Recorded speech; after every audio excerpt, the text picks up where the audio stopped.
Sailing overnight, we arrived early at Endi, on the island of Flores.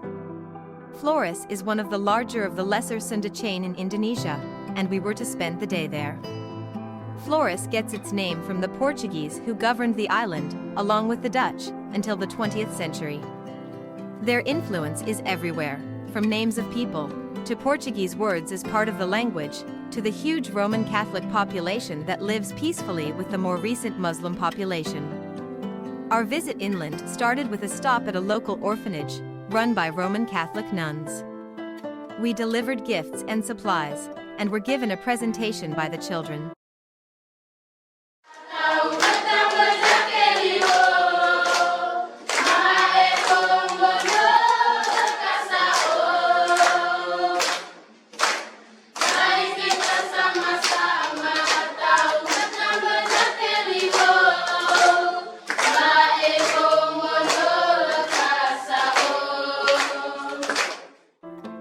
The highlight for the day was a visit to the Kelimutu volcano and surrounding national park. The park contains 3 volcanic lakes at the summit, all different colors. We arrived during Eid al-Fitr, the celebration at the end of Ramadan. The park was crowded with Muslims enjoying the park, picnicking and visiting the summit. As uncommon foreigners, we were celebrities, with many asking to have their photos taken with us as we climbed. Kelimutu is sacred to the local people, who believe the souls of the dead migrate here. Young people's souls go to the warmth of Tuku Fai Nuwa Muri, lake of young men and maidens, old people to the cold of Tu Adabupu, lake of old people, and those of the wicked to Tu Adapolo, bewitched or enchanted lake. We hiked up first to a viewpoint for the 2 larger lakes, then we trudged up to the summit, where you could see all 3 lakes.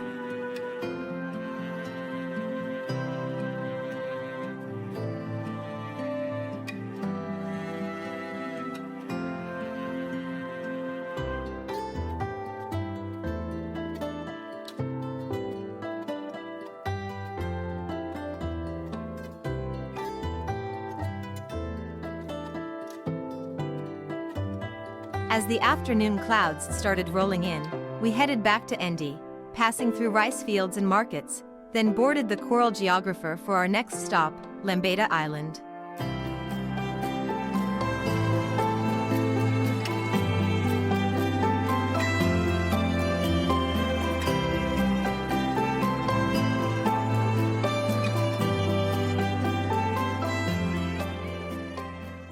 The penultimate port of call for the cruise was the most fascinating and colorful, Lembeda Island.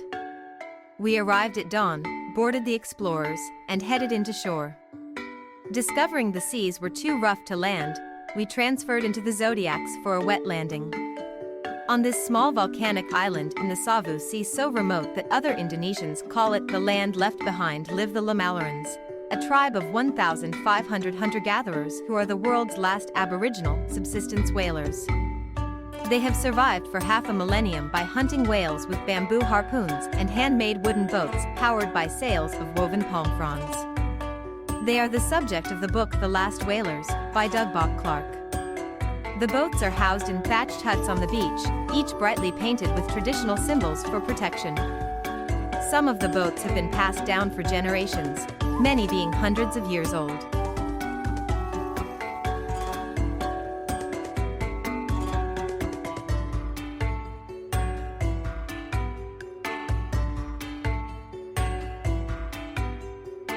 The entire town was present to greet us. We were taken to the center of town and treated to local dances representing their subsistence culture, and demonstrations of cooking, weaving, and blacksmiths making harpoons for their whaling boats.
We had some time to walk around the village and meet with the people, who greeted us warmly, our ship being the first tour vessel to visit them since the start of the pandemic in 2020.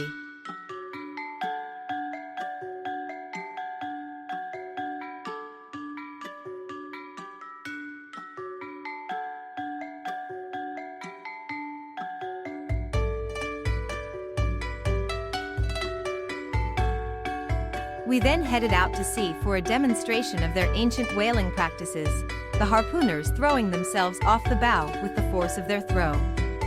It was an interesting visit, since their way of life teeters on the brink of collapse, under assault from the rapacious forces of the modern era, environmental change, and pressure from anti-whaling sentiment.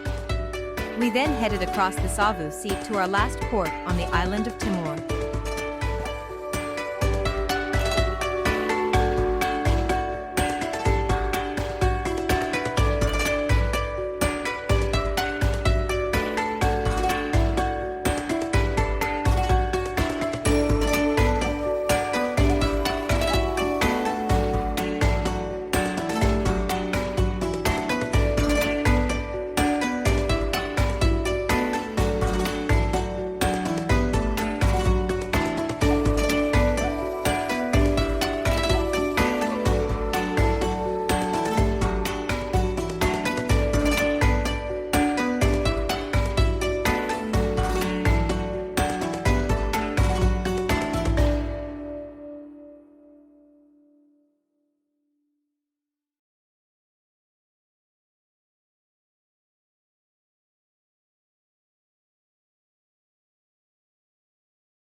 Our last stop was the island of Timor, where the plans were to snorkel, then have a beach day with local entertainment, especially using the local instrument, the sisando. Sadly, heavy rains cut short all our plans.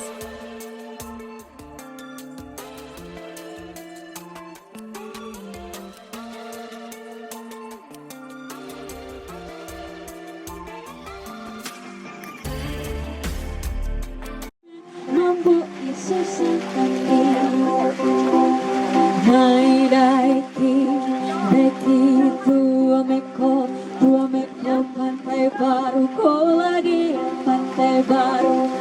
Mai lena selita dari lena selita, na safari.